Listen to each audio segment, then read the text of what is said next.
آئیے اسی کے ساتھ ایک اور عظیم شخصیت, ایک اور بڑی بزرگ ترین ذات جن کی ولادت, جن کا وصال جو ہے سن 971 ہجری میں ہوتا ہے, اور جنہیں کائنات اسلام میں محبوب سبحانی, قطب یزدانی, غوث الصمدانی, قندیل نورانی, امام ربانی, مجدد الف ثانی, سیدنا الشیخ سرکار امام احمد, ان کا نام بھی احمد ہی ہے, ٹھیک ہے, وہ بھی احمد ہے, اعلیٰ حضرت جن کا ابھی ہم نے تذکرہ کیا ان کا نام بھی احمد ہے, اور یہ مجدد الف ثانی جو ہے ان کا نام بھی احمد ہے, لیکن یہ مشہور ہوئے مجدد الف ثانی کے لقب سے شیخ احمد فاروقی سرہندی نقشبندی رضی اللہ عنہ کی ذات گرامی. سبحان اللہ.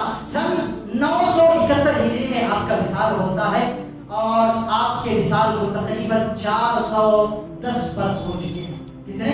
410 برس سرزمین ہند کے علاقہ پنجاب کے صوبہ سر ہند میں آپ کی ولادت ہوتی ہے, اور وہیں پہ آپ کا مزار مبارک اور آپ کا دربار عالیشان موجود ہے.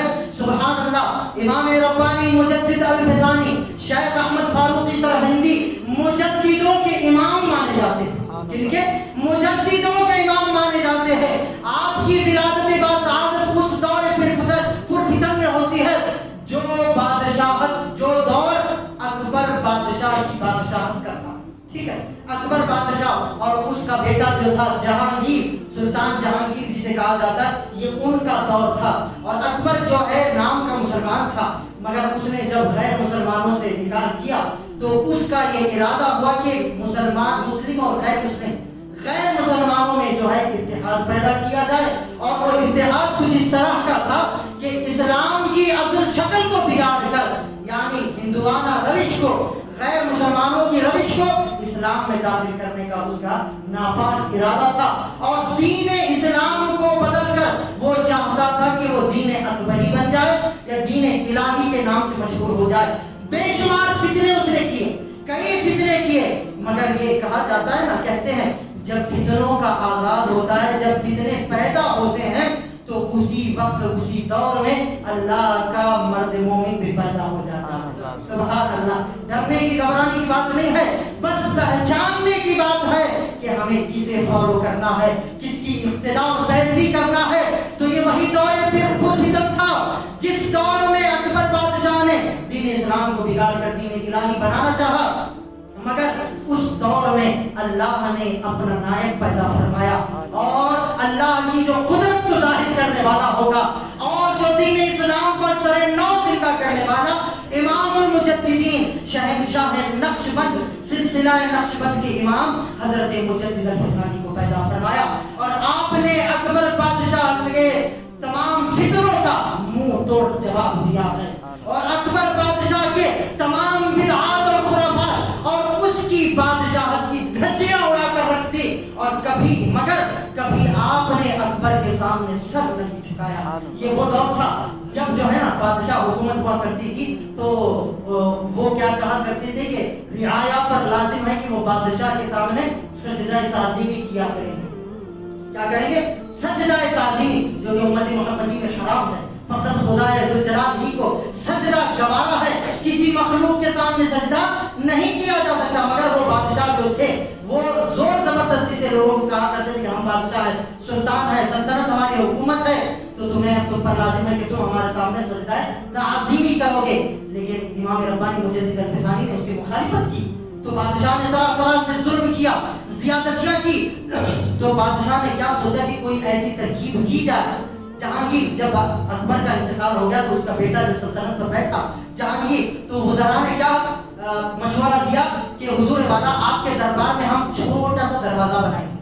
دروازے حالانکہ بڑے ہوا کرتے تھے, لیکن چونکہ وہ چاہتے تھے کہ امام ربانی کو جھکانا چاہتے تھے, کیونکہ مجدد الف ثانی کو کی جرأت اور بہادری کو دیکھ کر کئی لوگ ان کے ساتھ ہو گئے, بادشاہ کے خلاف ہو گئے. بادشاہ کو غصہ آیا, سلطان جہانگیر کو غصہ آیا. تو اب دیکھیں ترکیب کیا بنائی گئی کہ ایک چھوٹا سا دروازہ بنائیں گے. دروازہ اتنا چھوٹا ہوگا کہ انسان کوئی بھی انسان اس دروازے میں سے کھڑے ہو کر داخل نہ ہو پائے. اگر اندر آنا ہوگا تو مجبوراً اسے جھکنا پڑے گا. سمجھ رہے نا؟ چھوٹا سا دروازہ تعمیر کیا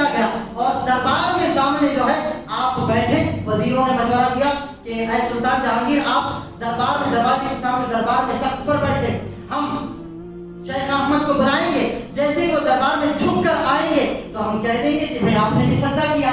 سمجھ آئے گا؟ دھوکہ دینے کی، فریب دینے کی امام ربانی مجدد الفسانی کو فریب دینے کی کوشش کی گئی اور مجدد الفسانی کو بلایا گیا. چھوٹا دروازہ جب آپ نے دیکھا، اللہ اکبر، اللہ والے صرف ظاہری آنکھ سے نہیں دیکھتے، باطنی آنکھ سے بھی دیکھا کرتے ہیں. یہ روحانیت ہوا کرتی ہے. اللہ جنہیں چن لیتا ہے اپنے فضل و کرم سے مالا مال فرماتا ہے.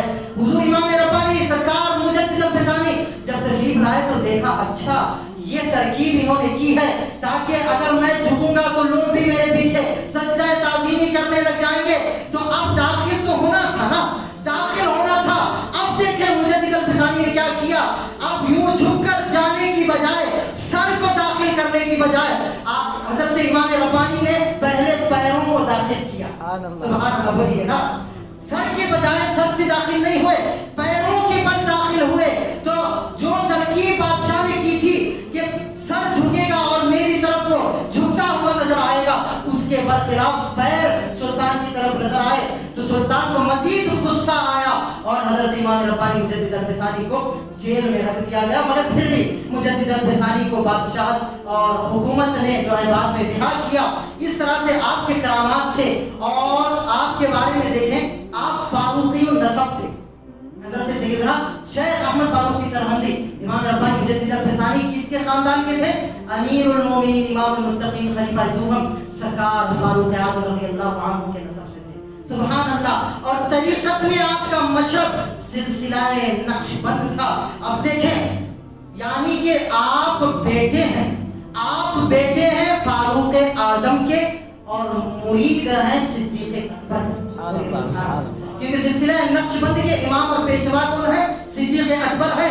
تو علماء کرام فرماتے ہیں کہ سرکار سیدنا صدیق اکبر جمال مصطفیٰ کے مظہر تھے.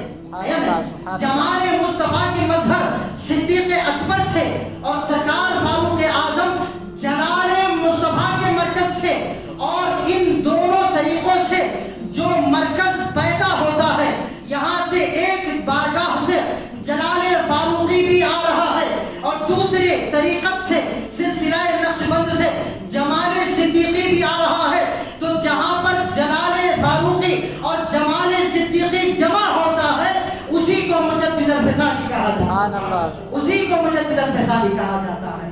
سبحان اللہ. اسی لیے تو فاروق اعظم کے بارے میں کیا ہے، کبھی آپ جھوٹ نہیں بولتے، ہمیشہ سچ کہا کرتے تھے. اگرچہ کہ سامنے والے کو برا لگتا تو یا پرواہ نہ کرتے. وہی خون کا اثر امام ربانی مجدد الفسانی کی رگوں میں دوڑ رہا تھا. آپ نے کبھی کسی کے سامنے سر نہیں جھکایا، ہمیشہ سنتوں کے پابند رہے، ہمیشہ شریعت مطہرہ کے پابند رہے. اور کوئی بھی کسی کا بھی عمل شریعت اور سنت کے خلاف نظر آتا تو اس کے خلاف آپ قلم ضرور اٹھاتے، اس کی اصلاح ضرور کرتے. اللہ اکبر. آپ فرماتے ہیں، آپ کے چند اقوال سنتے چلیں، آپ فرماتے ہیں اگر کوئی شخص آپ کا جملہ سنے، آپ کی وصیت سنے، آپ کا فرمان سنے، امام ربانی سرکار مجدد الفسانی فرماتے ہیں اگر کوئی شخص روزانہ 1,00,000 مرتبہ درود پڑھتا ہے، 1,00,000 مرتبہ درود پڑھتا ہے، مگر نبی کی گستاخی یا گستاخوں کو ٹھنڈے پیٹ ہضم کر لیتا ہے. یہ آپ کا جملہ ہے. اگر کوئی روزانہ 1,00,000 مرتبہ بھی درود پڑھنے والا ہے مگر نبی کی گستاخی یا گستاخوں کو ٹھنڈے پیٹ ہضم کر لیتا، یعنی گستاخی سننے کے بعد یا گستاخی ہونے کے بعد اسے کوئی فرق نہیں ہوتا، تو آپ فرماتے ہیں کہ اس کا درود پڑھنا بیکار اور فضول ہے. کیا ہے؟ بیکار اور فضول ہے. اس کا درود قابل قبول نہیں ہوگا کیونکہ عشق رسول جو نہیں ہے اور گستاخوں کے خلاف آواز اٹھانے کی جرأت جو ہے. سمجھ آئی بات؟ اور آگے آپ فرماتے ہیں نبی کی سنت پر اتنی مضبوطی کے ساتھ جم جاؤ کہ کچھ بھی ہو جائے مگر سنت اور شریعت چھوٹنے نہ پائے. اور خود بڑی مضبوطی سے آپ استقامت کے ساتھ رہے. اب آپ دیکھیں کیا فرماتے ہیں. آپ فرماتے ہیں کہ نبی کی سنت کا درجہ کیا ہے. دیکھیں امام ربانی فرما رہے ہیں کہ نبی پاک صلی اللہ علیہ وآلہ وسلم کی سنت پر عمل کرنے کی نیت اور ارادے سے اگر کوئی شخص دوپہر میں ظہر کے بعد جو قیل اللہ کیا جاتا ہے یہ سنت مصطفیٰ، ٹھیک ہے، تھوڑی دیر آرام کر لینا، پیٹھ کو زمین پر ٹیک دینا، سو جانا، آرام کرنا، یہ قیل اللہ کہلاتا ہے اور یہ سنت رسول ہے۔ دیکھیں امام ربانی فرما رہے ہیں اگر کوئی نبی کی سنت پر عمل کرنے کے ارادے سے دوپہر میں تھوڑی دیر کا قیل اللہ کر لیتا ہے تو خدا کی عزت کی قسم یہ عمل اس بندے کے حق میں 1000 رکعت نفل نماز پڑھنے سے بھی بہتر ہے۔ یہ نبی کی سنت پر عمل کرنے کا نتیجہ ہے۔ یہ امام ربانی مجدد الفسانی کی فرامین ہے۔ اور آپ نے فرمایا اور آپ کے تعلق سے دیکھیں لکھا گیا ہے جب آپ کا وصال ہوا، اللہ اکبر، جب آپ کا وصال مبارک ہوا آپ کے 7 فرزند تھے اور ان میں سے 3 کا انتقال ہو جاتا، 4 بچ گئے، 3 شہزادیاں تھیں۔ بہرکیف آپ کا سلسلہ آج بھی جاری و ساری ہے، تعلیمات کا بھی، روحانیت کا بھی، ارادت کا بھی آپ کا سلسلہ آج بھی جاری و ساری ہے۔ بہرکیف جب آپ کا وصال مبارک ہوتا ہے تو جب آپ کے فرزند آپ انہیں غسل دے رہے ہوتے ہیں تو کیا دیکھتے ہیں کہ حضرت امام ربانی کی لاش مبارک کو جب رکھا گیا ہے تو ظاہر سی بات ہے آنکھیں بند کی جاتی ہیں، وہ سارے طریقے ہوتے ہیں، ہاتھوں کو پیروں کو اگر مڑے ہوئے ہوں تو سیدھا کیا جاتا ہے، مجدد الفسانی کو سیدھا رکھا گیا، ابھی غسل دینے کی باری آتی ہے تو کیا دیکھتے ہیں کہ امام ربانی مجدد الفسانی کے ہاتھ جو ہے نا خود بخود اس طرح سے بن جاتے ہیں، خود بخود بن جاتے ہیں۔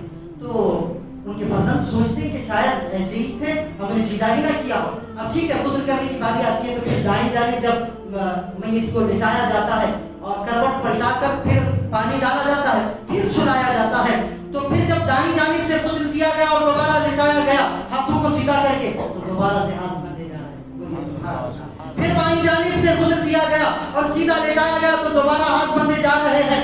اللہ اکبر، بالآخر آپ کے ہاتھوں کو سیدھا کر کے جب کفن مبارک پہنایا گیا تو لوگوں نے دیکھا کہ کفن میں ہلچل ہو رہی ہے اور کفن کے اندر بھی امام ربانی مجدد الفسانی اپنے ہاتھوں کو باندھ رہے ہیں۔ سبحان اللہ۔ تب کہیں جا کر آپ کے بڑے فرزند، آپ کے نائب اور جانشین نے یہ جملے ارشاد فرمائے کہ بے شک اللہ کا بندہ، اللہ کا مقبول بندہ جس طرح سے اپنی ساری زندگی گزارتا ہے تو اسی حالت میں اس کا وصال ہوتا ہے۔ تو ہمارے والد گرامی حضرت شیخ احمد فاروقی سرہندی نے ساری زندگی خدا کی بارگاہ میں ہاتھ کو باندھ کر قیام کیا ہے، لہذا آپ کے وصال کے بعد بھی آپ کے ہاتھ خود بخود بندھے جا رہے ہیں۔ سبحان اللہ، یہ اللہ والوں کی شان و عظمت ہوا کرتی ہے۔ اور شاعر مشرق ڈاکٹر اقبال، بڑی شخصیت، ادیب، اردو کے ادیب کہا جاتا ہے، آپ فرماتے ہیں، آپ لکھتے ہیں کہ حضرت جناب ڈاکٹر اقبال جب پہنچے حضرت امام ربانی مجدد الفسانی کی بارگاہ میں، آپ کی درگاہ میں جب آپ پہنچے تو دیکھیں انہوں نے کیسے، کس انداز میں نذرانہ عقیدت پیش کیا۔ بتایا جاتا ہے کہ جب ڈاکٹر اقبال پہنچے وہاں پر تو اس قدر چونکہ وہ انہیں بھی تھوڑی روحانیت حاصل تھی، حالانکہ وہ اولیاء میں شامل نہیں کیا جاتے لیکن بہت بڑے ڈاکٹر تھے، ادیب تھے، بڑی شخصیت تھے۔ آپ جب وہاں پر پہنچے تو بتایا جاتا ہے کہ جب وہاں کی روحانیت کو آپ نے محسوس کیا، انوار و تجلیات جو وہاں پر نازل ہو رہی ہیں جب انہیں محسوس کیا تو اس بنیاد پر وہ بے ہوش ہو کر 6 گھنٹے تک گرے رہے۔ ڈاکٹر اقبال کی بات میں بتا رہا ہوں، 6 گھنٹے تک گرے رہے۔ جب لوگوں نے آپ کو اٹھایا، جب وہ ہوش آیا تو اقبال جیسے بڑے پائے کا ادیب کیا کہتا ہے کہ حاضر ہوا میں شیخ مجدد کی لحد پر۔ یہ بڑے ہی مشہور اور مقبول جملے ڈاکٹر اقبال نے لکھے، بڑے پیارے، اس میں مجدد الفسانی کی شان بتا رہے ہیں۔ حاضر ہوا میں شیخ مجدد کی لحد پر، وہ خاک کے زیر فلک ہے مطلع انوار۔ بولے سبحان اللہ، یعنی خاک کے نیچے وہ نور کا بادل موجود ہے، اس کا ترجمہ یہ ہوتا ہے، اور اس خاک کے ذروں سے ہیں شرمندہ ستارے، اس خاک کے ذروں سے ہیں شرمندہ ستارے، اس خاک میں پوشیدہ ہے وہ صاحب اسرار، گردن نہ جھکی جس کی جہانگیر کے آگے۔ جو واقعہ ہم نے بتایا نا، اسی واقعے کو اشعار میں ڈھال رہے ہیں، گردن نہ جھکی جس کی جہانگیر کے آگے، جس کے نفس گرم سے ہے گرمی اقرار، وہ ہند میں سرمایہ ملت کا نگہبان، اللہ نے بر وقت کیا جس کو خبردار، اللہ نے بر وقت کیا جس کو خبردار۔